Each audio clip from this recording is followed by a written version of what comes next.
नमस्कार। कल भारत और न्यूजीलैंड के बीच वनडे सीरीज का तीसरा मुकाबला खेला जाएगा। भारतीय टीम 2-0 से सीरीज में पहले ही आगे है, इसलिए विराट कोहली के वीरों की कोशिश यही होगी कि तीसरा मैच भी जीते और सीरीज को यहीं सील कर दे।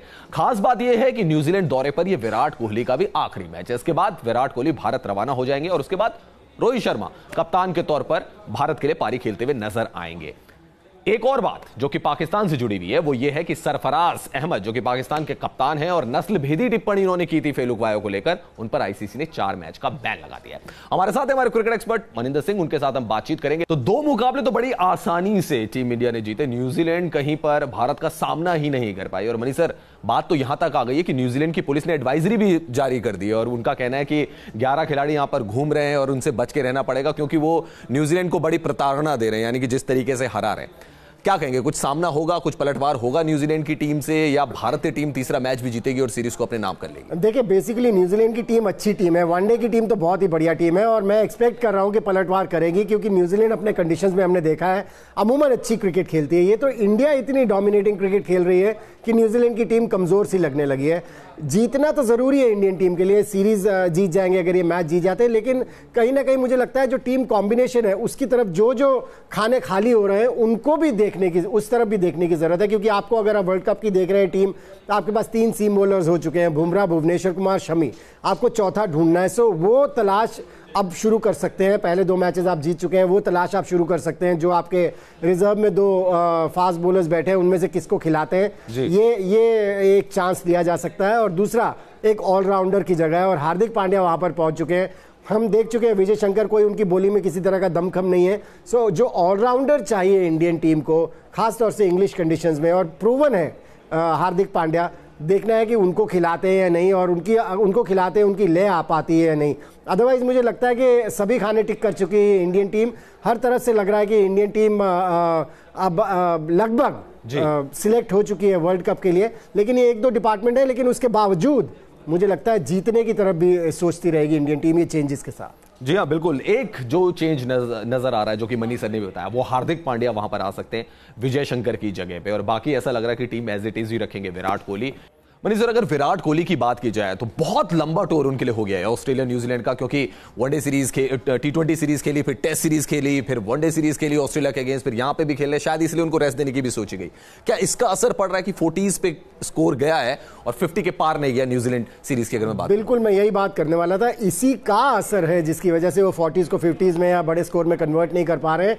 क्योंकि देखिए, फिजिकल टायर्डनेस तो है जिसको कवर किया जा सकता है, लेकिन जो मेंटल टायर्डनेस है उसको कवर करना बहुत जरूरी है और उसकी वजह से मुझे लग रहा है, जैसे आपने बता ही दिया कि कितना लंबा उनके लिए टूर हो चुका है। बहुत लंबा टूर हो गया, 40-50 दिन आप बाहर हैं बिल्कुल ऑस्ट्रेलिया न्यूजीलैंड की कंडीशंस में। और रविश, सबसे इंपॉर्टेंट चीज क्या है कि एक तो टीम के कैप्टन है, आपको कैप्टनसी के बारे में सोचना है, आपको किस तरह के मूव्स बनाने हैं, आपको किस तरह का टीम कॉम्बिनेशन रखना है, फिर अपनी गेम के बारे में भी सोचना है क्योंकि एक ऐसे खिलाड़ी हैं जिनकी रेपुटेशन इतनी ज्यादा हो चुकी है कि उनको अपनी रेपुटेशन के हिसाब से भी खेलना है, क्योंकि इनका कॉम्पिटिशन किसी से नहीं है बल्कि खुद से है। इनको हर बार जब ये मैदान पर उतरते हैं अपने ही प्रदर्शन को बेहतर करने का इनका फोकस रहता होगा। सो उसकी वजह से मुझे लगता है ये मेंटल टायर्डनेस है जिसकी वजह से दोनों बार हमने देखा न्यूजीलैंड में 40 के लगभग 40-45 के स्कोर पर ही आउट हो गए और बड़े स्कोर में उसको तब्दील नहीं कर पाए। लेकिन विराट कोहली को हम जितना जानते हैं, उनको हमें पता है उनका आखिरी मैच है, उनको भी पता है उनका आखिरी मैच है, इसके बाद उनको थोड़ा रेस्ट मिलने वाला है। उनका आप देखिएगा कॉन्सेंट्रेशन, फोकस लेवल कुछ अलग ही होगा तीसरे मैच। जी हाँ, बिल्कुल। और मनी सर, जब उन्होंने शतक लगाया था तो रेड एलर्ट में, तो हम लोगों ने तो तैयारी कर रही थी कि न्यूजीलैंड दौरे पर हम विराट 40 भी बना लेंगे शो, तो 40वें शतक का इंतजार है विराट कोहली के बल्ले से और हो सकता है कि तीसरे मैच में वो आए।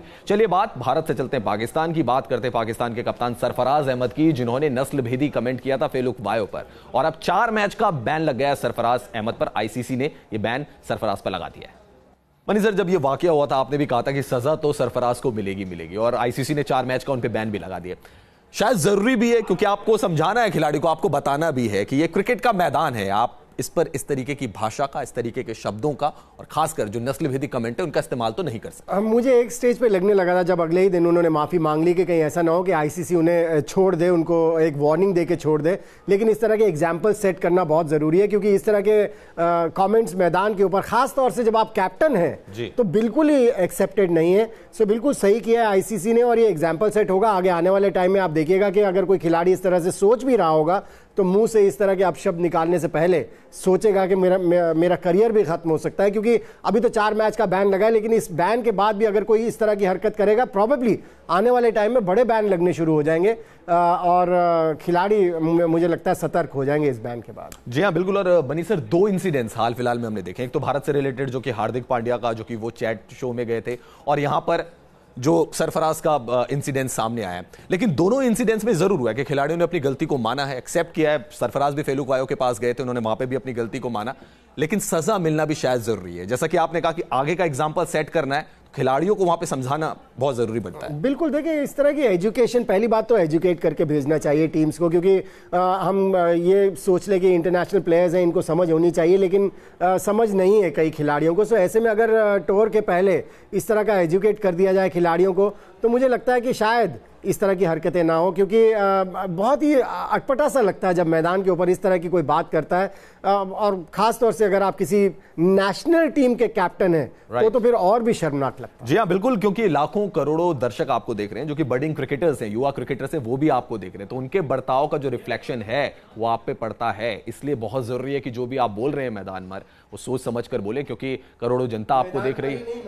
मैदान के बाहर भी, बिल्कुल मनीष ने जैसा कहा, मैदान के बाहर भी। चलिए बात करते हैं साइना नेहवाल की। भारत की स्टार शटलर साइना नेहवाल ने साल का अपना पहला टाइटल, जो कि इंडोनेशियन मास्टर्स ओपन है, उसको जीत लिया। साइना ने इंडोनेशिया मास्टर्स के विमेन सिंगल्स का खिताब अपने नाम किया। स्पेन की badminton star Carolina marine injured हो गई थी, हालांकि वो लीड कर रही थी इस सेट को, इंजर्ड हो गई थी, तो उन्होंने मैच को बीच में छोड़ दिया, जिसकी वजह से साइना चैंपियन बन गई।